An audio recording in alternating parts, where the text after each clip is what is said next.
Hello साथी हो, आज पनि म तपाईहरुको सामु एउटा न्यू भिडियो लिएर आइसकेको छु र आजको यस भिडियोमा चाहिँ हामी इमेज मेनुमा रहेको केही मेनुहरुको बारेमा कुरा गर्ने छौं र कुन चाहिँ मेनुको बारेमा कुरा गर्ने छौं भनेपछि हामी गएर इमेज मेनुमा क्लिक गरौँ र त्यसपछि हेर्न सक्छौं भेरिएबल्स र अप्लाई डाटा सेटको बारेमा कुरा गर्ने छौं। हुन त हामीले यो दुईटै मेनुहरु लगभग हामीले पहिला पनि बुझिसकेका छौं। फाइल मेनुमा रहेको यो दुईटा चाहिँ हाम्रो सेम त्यसरी नै काम गर्ने गर्छ।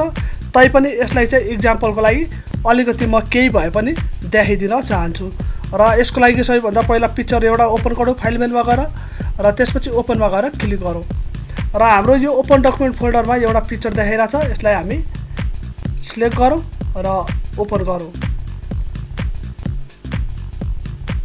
हाम्रो यो पिक्चर ओपन भइसकेको छ र अब हामी गएर इमेजमा गएर क्लिक गरौँ र त्यसपछि हेर्न सक्छौं यो दुईटाले चाहिँ हाम्रो लगभग के काम गर्छ भन्ने कुरा चाहिँ हामीले पहिला बुझिसकेका छौं। तैपनि एकचोटी यो चाहिँ हामी उदाहरणमा हेर्न सक्छौं। यसलाई एउटा लेयर लिदियौ हामी अथवा यसलाई हामीले डुप्लिकेट पनि गर्न सक्छौं। यो दुईटा यसलाई माथिको डिलिट र हाम्रो यो इमेज चाहिँ डुप्लिकेट भइसकेको छ। एउटा यहाँ माथि देखाइराछ ब्याकग्राउन्ड कपी भनेर देखाइराछ। यसको चाहिँ नाम लेख्न सक्छौं यहाँ कुनै पनि। यो चाहिँ हामीले गर्ल भनेर लेख्यौं र त्यसपछि हामी चाहिँ गएर इमेजमा गएर क्लिक गरौँ र अब हामी हेर्न सक्छौं हाम्रो यहाँ चाहिँ भेरिएबल भनेर चाहिँ यो अप्सन अन भइसकेको छ र डिफाइन भनेर देखाइराछ। यहाँ चाहिँ हामी क्लिक गरौँ र त्यसपछि हेर्न सक्छौं हामीले यहाँ चाहिँ हाम्रो यो डकुमेन्ट यो फोल्डर चाहिँ हाम्रो ओपन भइसकेको छ र त्यसपछि यहाँ चाहिँ हामी हेर्न सक्छौं डिफाइन भनेर देखाइराछ डेट सेट भनेर। यसलाई चाहिँ हामी डिफाइनमा राखौं र त्यसपछि गर्ल भनेर देखाइराछ। यहाँ चाहिँ हामी गएर यसलाई यहाँ तल क्लिक गर्दियौ र त्यसपछि यता पनि हामीले नाम लेख्न सक्छौं गर्ल र अब त्यसपछि हामीले यो जुन हाम्रो फिट भनेर देखाइराछ यसलाई फिटमै राखौं यसलाई चाहिँ।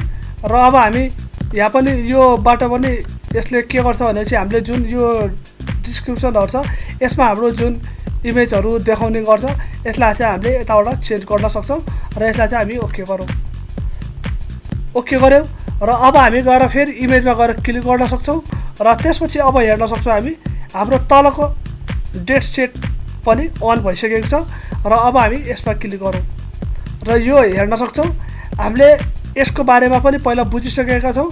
जस्तै यहाँ फाइल मेनुमा गएर हामीले इम्पोर्टमा रहेको मेनुहरुको बारेमा बुझिसकेका छौं। यहाँ चाहिँ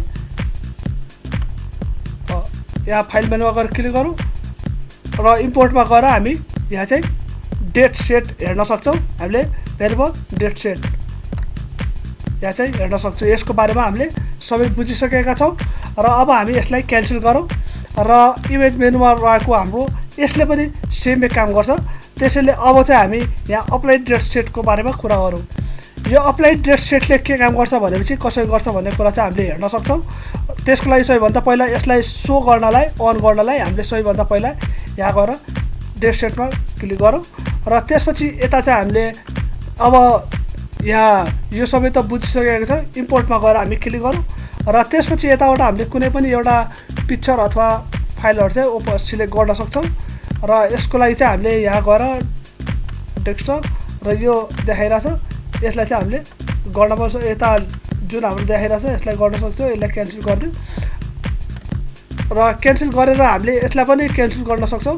यहाँ चाहिँ गएर हामी क्लिक गर्दियौ र क्लिक गर्दा चाहिँ हाम्रो जुन हामीले यहाँ गर्ल भनेर लेखेको छ त्यो इमेज चाहिँ हाम्रो यता आइसकेको छ यहाँ यो र अब हामी यसलाई चाहिँ ओके गर्दियौ र अब हामी गएर इमेजमा गएर क्लिक गरौँ र त्यसपछि अप्लाई डेट सेटमा हेर्न सक्छौं र हामीले यो भनेपछि दुईटैले सेम काम गर्छ र पहिला पनि हामीले यसको बारेमा बुझिसकेका छौं।